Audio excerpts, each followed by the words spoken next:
और बात अब चक्रवात हुदहुद की। जी हां, गृह मंत्रालय के हवाले से खबर आ रही है कि हुदहुद चक्रवात से अभी तक 17 मौतें हो चुकी है, 14 आंध्र प्रदेश और 3 उड़ीसा में हुई है।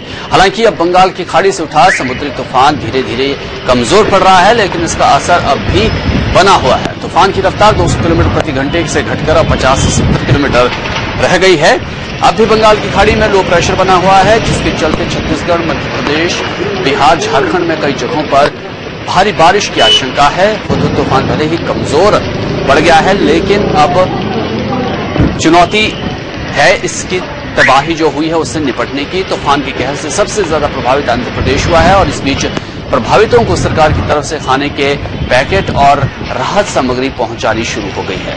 इस बीच आंध्र प्रदेश के मुख्यमंत्री चंद्रबाबू नायडू विशाखापट्टनम पहुंच गए हैं और कहा है कि वो वहां पर तब तक रहेंगे जब तक शहर में पुनर्वास का काम पूरा नहीं होता है। नायडू ने अपने मंत्रियों को भी वहीं बुला लिया है। विशाखापट्टनम में सबसे ज्यादा तबाही हुई है और हुदहुद ने सबसे पहले इसी शहर को अपनी चपेट में लिया था।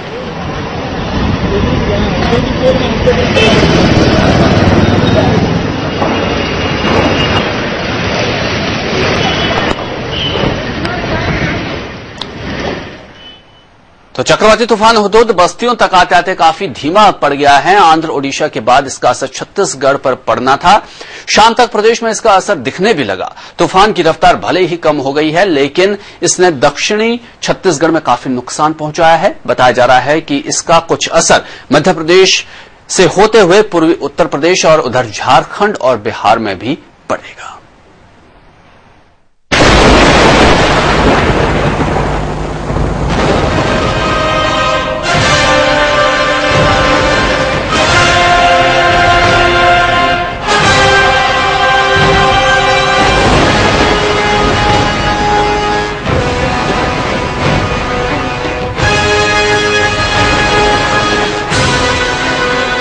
बंगाल की खाड़ी से उठे समुद्री तूफान हुदहुद ने कई राज्यों को अपनी चपेट में ले लिया।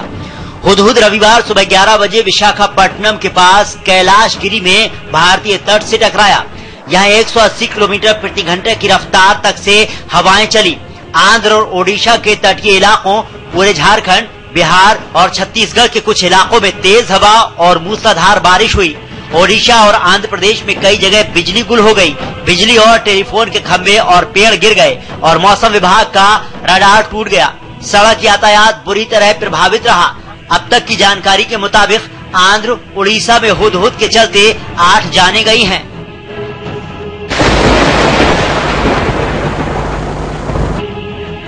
जैसा कि आशंका थी, शाम तक दक्षिण बस्तर में हुदहुद ने दस्तक दे दी। तेज हवा की वजह से कई घरों के छप्पर उड़ गए। दंतेवाड़ा, कोंडागांव, सुकमा में तेज हवाओं के साथ जोरदार बारिश हुई। मरवाही, कोरेला, पेंड्रा में भी यही हाल रहा। सभी जगह प्रशासन पहले से अलर्ट था। दंतेवाड़ा में सभी शैक्षणिक संस्थाओं में छुट्टियां कर दी गयी। कोंडागांव में प्राकृतिक आपदा से निपटने के लिए विशेष बल तैनात किया गया। आपदा प्रबंधन कंट्रोल रूम बनाया गया है। सुकमा में कोटा और मोटू के बीच नाव चलाने पर रोक लगा दी है। वन और लोक निर्माण विभाग को बाधित रास्ते साफ करने के लिए कहा गया है।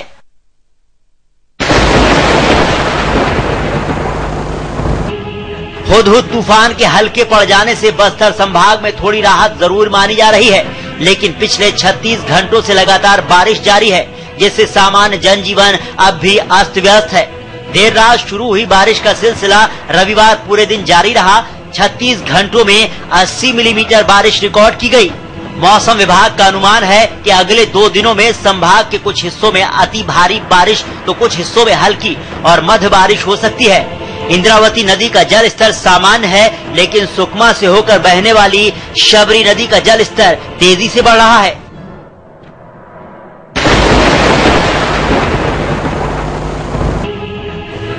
कांकेर में भी हुदहुद का असर साफ देखा जा रहा है। तेज हवाओं के साथ बारिश होने की वजह से हजारों एकड़ में धान और मक्के की फसल बर्बाद हो गई है, जिससे किसान काफी परेशान हैं। कई जगहों पर पेड़ और कच्चे मकान गिर गए हैं। उड़ीसा से सटे बासन बाही, साई मुड़ा और बांगाबारी इलाकों में ज्यादा तबाही हुई है। हालांकि यहाँ कलेक्टर के आदेश पर स्कूलों में आकस्मिक छुट्टी कर देने से जानमाल का कोई नुकसान नहीं हुआ है। डूब गया है। फसल पानी में डूब गया तो नुकसान हो गई है। पूरा नुकसान हो जाएगा। क्या नुकसान होगा भैया? धान में पूरा नुकसान हो गया ना जी। कितना होगा आपके हिसाब से हमारे जिले में? जिले में तो बहुत होगा। हाँ। और क्या क्या नुकसान होगा? तो घर भी बहुत जगह गिर गया है। कहाँ कहाँ गिरा भी आपके जानते में? जानते हैं, हवा तूफान में तो कहीं कहीं पड़ भी गया है।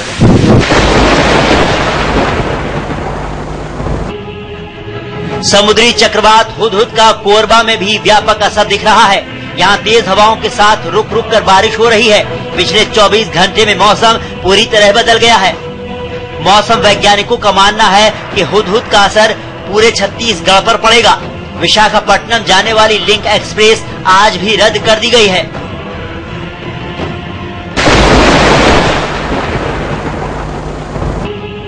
रायपुर में चक्रवात तूफान हुदहुद के प्रभाव के चलते रायपुर में तेज हवाओं के साथ बारिश शुरू हो गई है।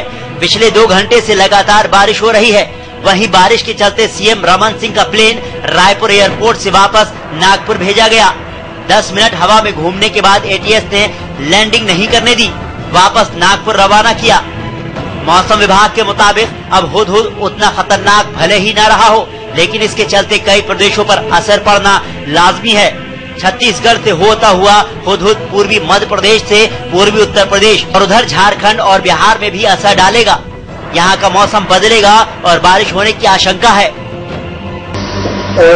क्योंकि ये छत्तीसगढ़ पर अभी जो डिप्रेशन है ये उत्तर की तरफ बढ़ेगा, तो उड़ीसा के अंदरूनी भागों के साथ साथ छत्तीसगढ़, मध्य प्रदेश के पूर्वी जिले, पूर्वी उत्तर प्रदेश, बिहार, झारखंड और बंगाल।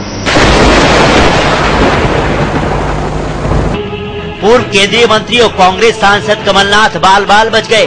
कमलनाथ रविवार को चुनावी सभा के लिए हेलीकॉप्टर से गोंदिया जा रहे थे, लेकिन हुदहुद तूफान के चलते अचानक मौसम बिगड़ गया। हेलीकॉप्टर तेज हवाओं और बारिश के बीच फंस गया और राह भटक गया, लड़खड़ाने लगा। हालांकि पायलट की सूझबूझ ने हादसे को टाल दिया। हेलीकॉप्टर की गोंदिया के भागवत टोला गांव के पास एक खेत में इमरजेंसी लैंडिंग करनी पड़ी।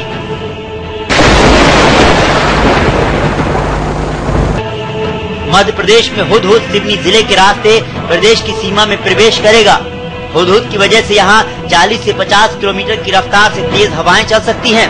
हुदहुद का 3 दिन तक असर रहेगा। अनूपपुर में हुदहुद चक्रवात के चलते पिछले 24 घंटे से तेज हवा के साथ बारिश हो रही है। अमरकंटक में घना कोहरा छाया है और तेज बारिश जारी है। वहीं ग्वालियर और उसके आसपास के इलाकों में भी मौसम विभाग बारिश की संभावना जता रहा है।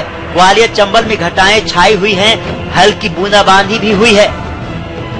धीरे धीरे ये जो डीप डिप्रेशन में कन्वर्ट होगा और उसके बाद ये लो प्रेशर एरिया में बदल जाएगा। यहाँ तक ग्वालियर चंबल संभाग की बात है तो क्योंकि इससे डिस्टेंस जो है काफी है ग्वालियर चंबल से, तो यहाँ पर बादल छाए रहेंगे, हल्की वर्षा की संभावना है और अधिकतम तापमान बढ़ जाएगा।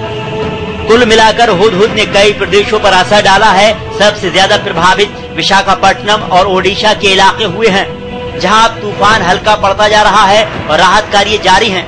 वहीं छत्तीसगढ़ में भी बारिश और हवाओं का असर पड़ रहा है। हालांकि जो आशंकाएं जताई जा रही थी, हुदहुद का असर उससे कहीं कम देखने में आया है। हालांकि मौसम विभाग की भविष्यवाणी सही साबित हुई और ये एक उपलब्धि ही मानी जाएगी। समय के लिए ब्यूरो रिपोर्ट।